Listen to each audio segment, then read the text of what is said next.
Hey folks, Mr. Tully. Since repair videos seem to be pretty popular on my channel, and I don't know why, but they seem to be, I've got another one. It happens to be another Luger holster. And the Luger holsters just seem to be the popular deal. This one's a little bit different in that it is a commercially made holster. It is not a military holster. It is a police holster. Actually, I think I've got two of them in the shop right now. I think they're both police holsters, but one is not a commercial holster. It's the other way. Anyway, this one's a commercially made holster by a company called Geco. And I want to put you down on the bench here, show you what needs to be done, and some of the modifications. This one's been modified by one of the previous owner, and I'll show you what we're going to do to kind of make things a little bit better and make it for the current owner to use it. Alrighty, this is the holster. This is a Geco production holster. Wasn't a military holster. This was for a police holster. And some of the things that are different is like the button stud is different. This button stud is different from what the military used. There's a logo right above my finger there. That is the Geco logo. And that's how we know. It has no other markings on it aside from that. Nothing on the back. Most of the military holsters will have P08 or something like that on the back. There have been other repairs on it. This belt loop was repaired. It looks like this belt loop has actually been replaced before, but I can't speak to that for sure. But it's been repaired, and this one has been repaired as well. The magazine pouch that goes here was removed. For what reason, I don't know. And the upper flap here, this part was taken off. Just completely removed for some reason. And nobody knows why. One of the owners of the holster did that, probably when they were using it. Believe this was a police issue holster. The strap, there's a strap that goes down inside that you can pull on and it lifts the gun up. And that's missing. The end of it is here.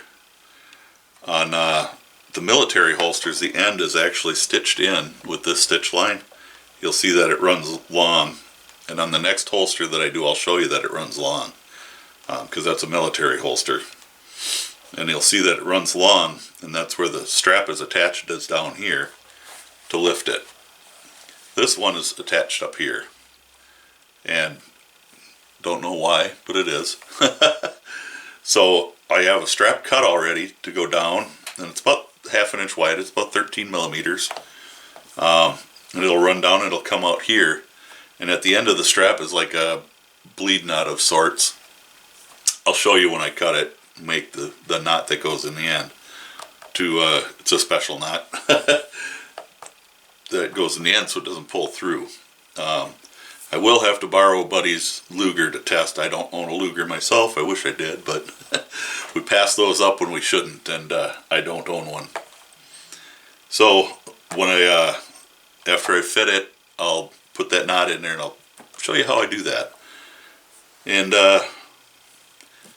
really, that's about it. I'll get to going after it. I took the top off, and I made my strap, the lifting strap. It's going to go in there. I've been working on figuring out a way to make a pouch for the tool to go where the magazine pouch used to go.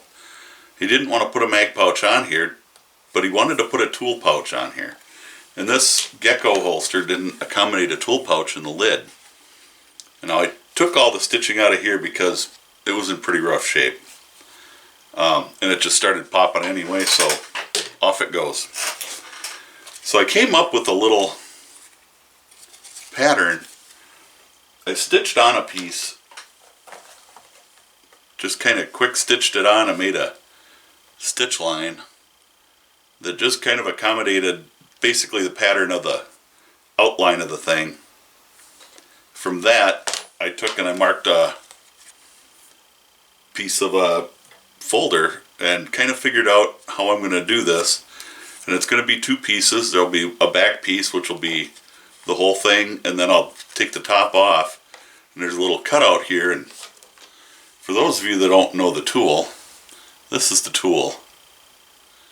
It's got a hole in there, and that goes around a knob on the magazine follower. And you put that on the follower, and then you can push down on this to push the follower down. Makes it much easier to load those magazines. They are kind of a bear to load without the tool. When you get older and you get your arthritis and all that, they're a little tougher to load.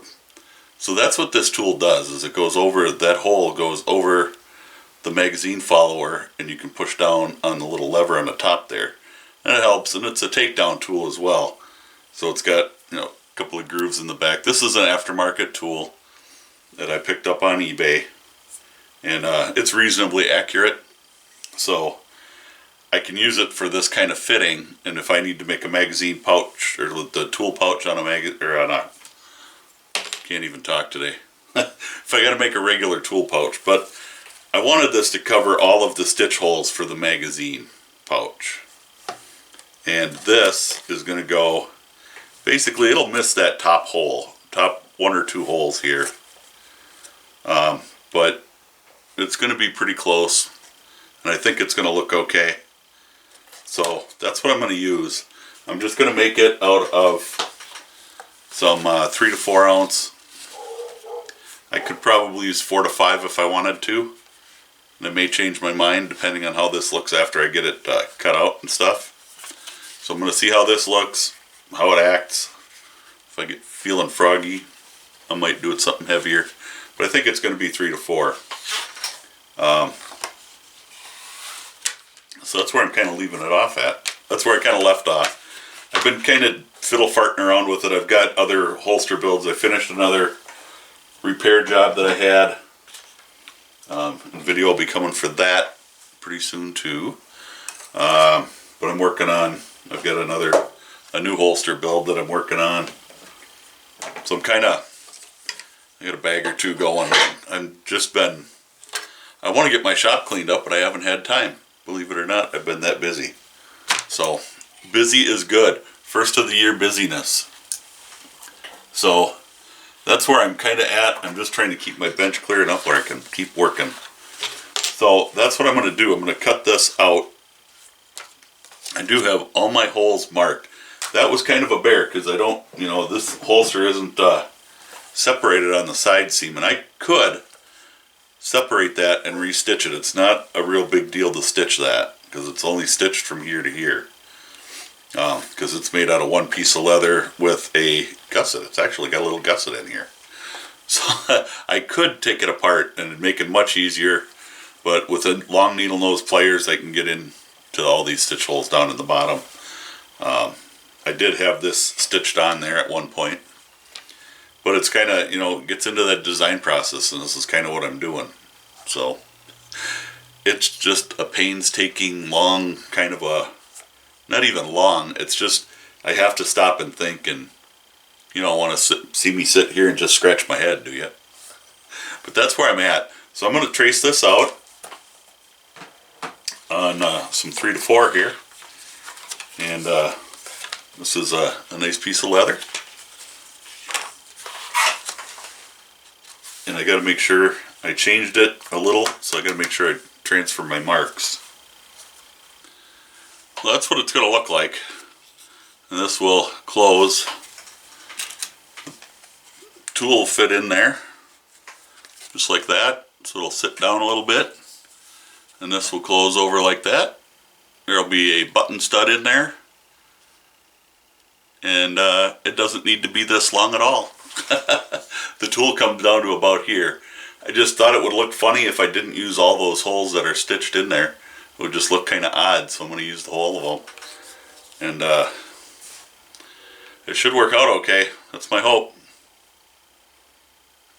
I don't know what else to do. I didn't have to do anything. This is one of those things, and I mentioned it to the customer, and he's happy to pay for it, but I'm not going to charge him because this is just sometimes you do something to test your skill set. And this is one of those things I'm testing my skill set on. So really, he's just he's being very patient with me and letting me do this. So I'm not going to charge him for it. I'm using it as a learning experience for me because I am learning from the process of making something like this. And I appreciate that he's, letting me take that time. And, he's not hounding me about it. So that's kind of where I'm at with it. Sometimes you need to take an opportunity to learn when you can. And if you have a customer that is being as patient with you as this gentleman is, you really can't complain. So trying to plot all these stitch holes that are already here was the hardest part of this. Making this piece to go over this. And I thought I had it figured out the first time I did it. But I was off. Something terrible, and it looked like crap. What I finally did was I took this piece of paper and I laid it on here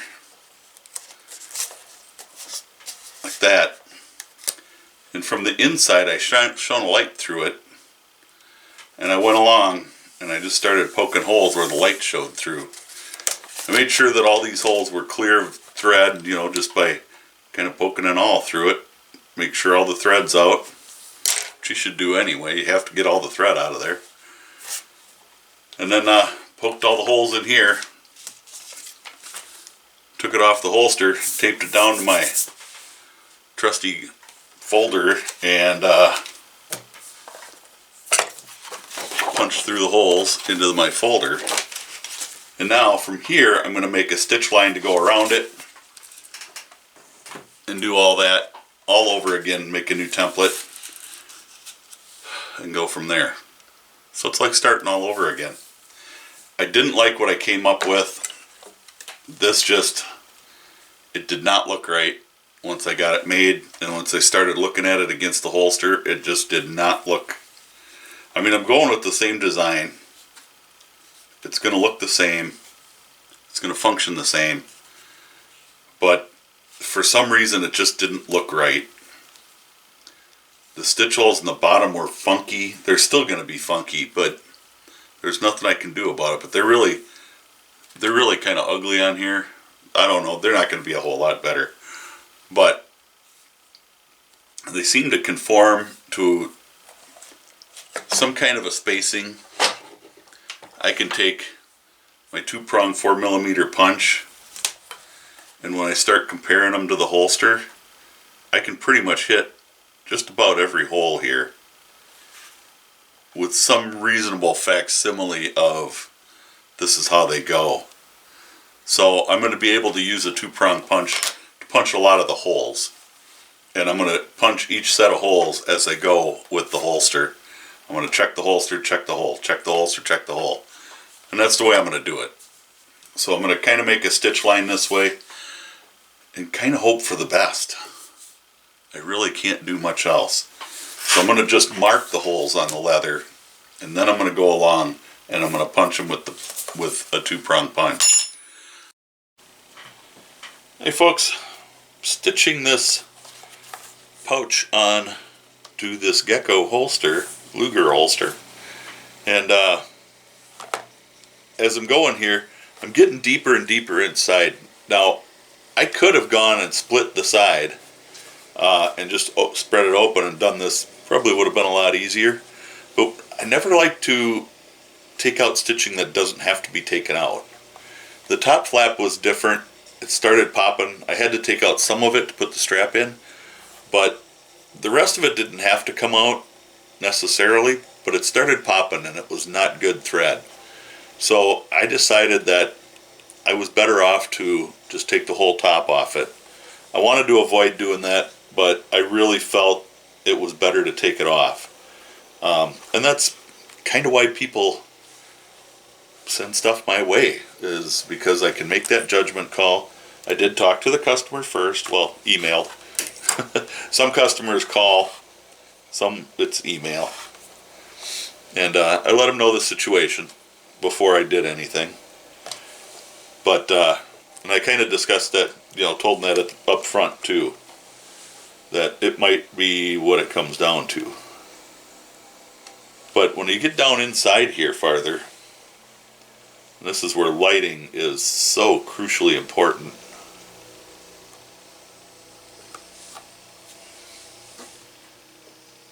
That you have to use the pliers to get down in there and find your hole. Just to be able to pull your needle through. You are going to want to run into times where your needle is going to pierce your thread. You're not going to be able to avoid it. So make sure you're using a blunt needle. It's not, super blunt. There's a little bit of a rounded point there. So it's not going to cut the thread. It's just going to kind of push the threads out of the way, so to speak, and separate them and go through it. So it's not going to break the thread. It's just going to separate them and move them out of the way. It can make your stitch line look a little goofy, but it's one of the things that we just have to deal with. Hopefully it isn't too goofy, but it is what it is. So far, things are going really well, and I'm happy with how it's going. So hopefully it just keeps going that way.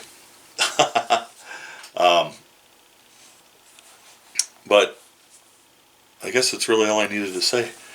It's going to separate, so make sure you're using blunted needles. If you use a sharp needle, you risk, this is a stranded thread, and you risk with a sharp needle you'll cut one of those strands, and we don't want to do that. Always use blunted. You don't want to pierce the thread if you don't have to, so I don't want to, but I don't have a choice. It will most likely happen. If I do my part and I pull my thread up and out of the way as best I can so that it is following my diamond hole, so it's up towards the top of the hole, and then when I put the next needle in, I go towards the bottom of the hole as best I can. There again, I really can't see down there where the hole is. All I can do is my best. And I'll send it through, and I'll try to get towards the bottom of the hole. That usually works out pretty well. At least so far it has. Oops. So, that's all we can try to do. Is the best we can. And so far the stitching looks pretty well. I won't be able to hammer that down like I'd like to, the way I'd like to, but I'll do the best I can. That took way longer than I thought I would to get that stitched on there, but there it is. Just a simple button stud, no big thing. Now the tool fits right in here, just like that. Close the flap.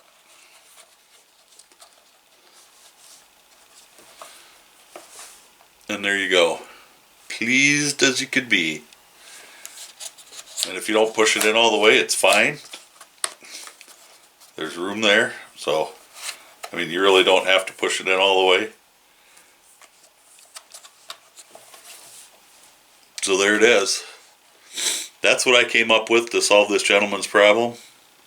Or make life a little easier for him, I should say. Zoom this out a little bit more. There we go. So now all I have to do is put the strap in, which is already cut and measured the length.